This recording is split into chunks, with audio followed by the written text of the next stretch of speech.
Welcome forward with Chapter 4, The Root of All Evil, page 29. Teaching and learning are your greatest strengths now because you must change your mind and help others change theirs. It is pointless to refuse to tolerate change because you believe you can demonstrate that, by doing so, the separation has not occurred.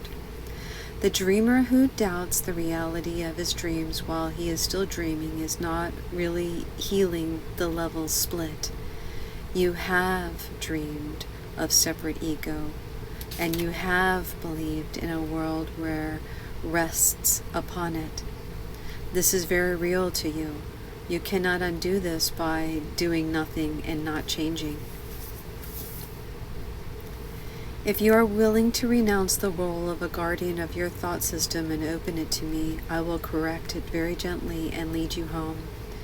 Every good teacher hopes to give his students so much of his own thinking that they will one day no longer need him. This is the one real goal of the parent, teacher, and therapist. This goal will not be achieved by those who believe that they will lose their child or pupil or patient if they succeed.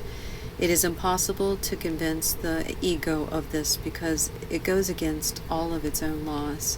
But remember that laws are set up to protect the continuity of the system in which the lawmaker believes. It is natural enough for the ego to try to protect itself once you have made it, but it is not natural for you to want to obey its laws unless you believe in them. The ego cannot make this choice because of the nature of its origin. You can because of your nature of yours. Egos can clash in any situation, but souls cannot clash at all. If you perceive a teacher as merely a larger ego, you will be afraid, because to enlarge an ego is to increase separation anxiety. I will teach you and live with you if you will think with me, but my goal will always be to absolve you finally from the need of a teacher. This is the opposite of the ego-oriented teacher's goal.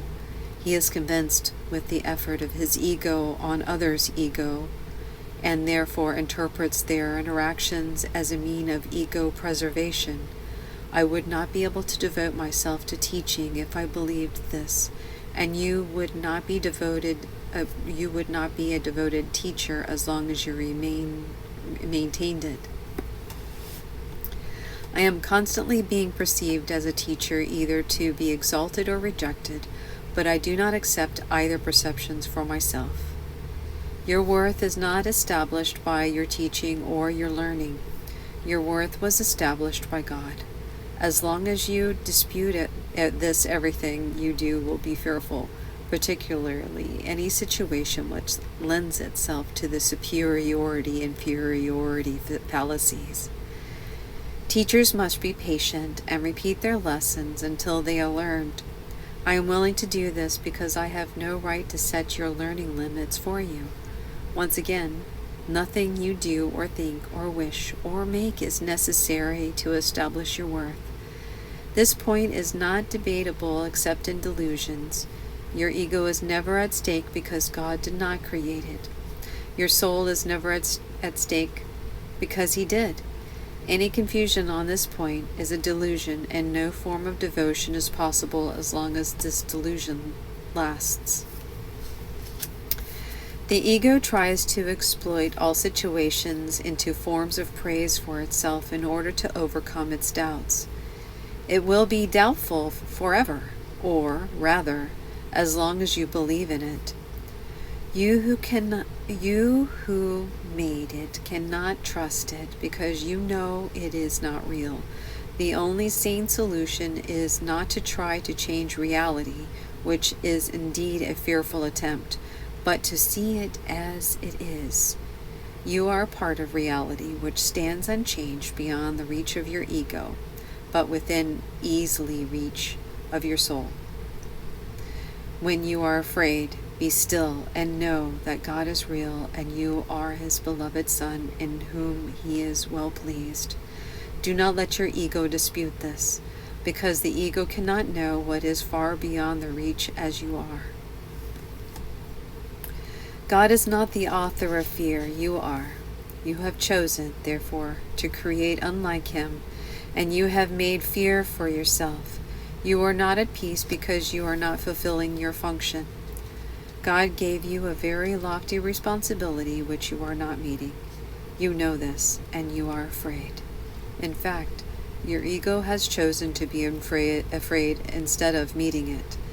When you awaken, you will not be able to understand this because it is literally incredible. Do not believe the incredible now.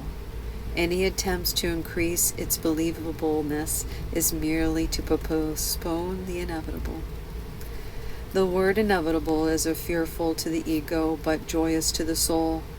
God is inevitable, and you cannot avoid him any more than he can avoid you.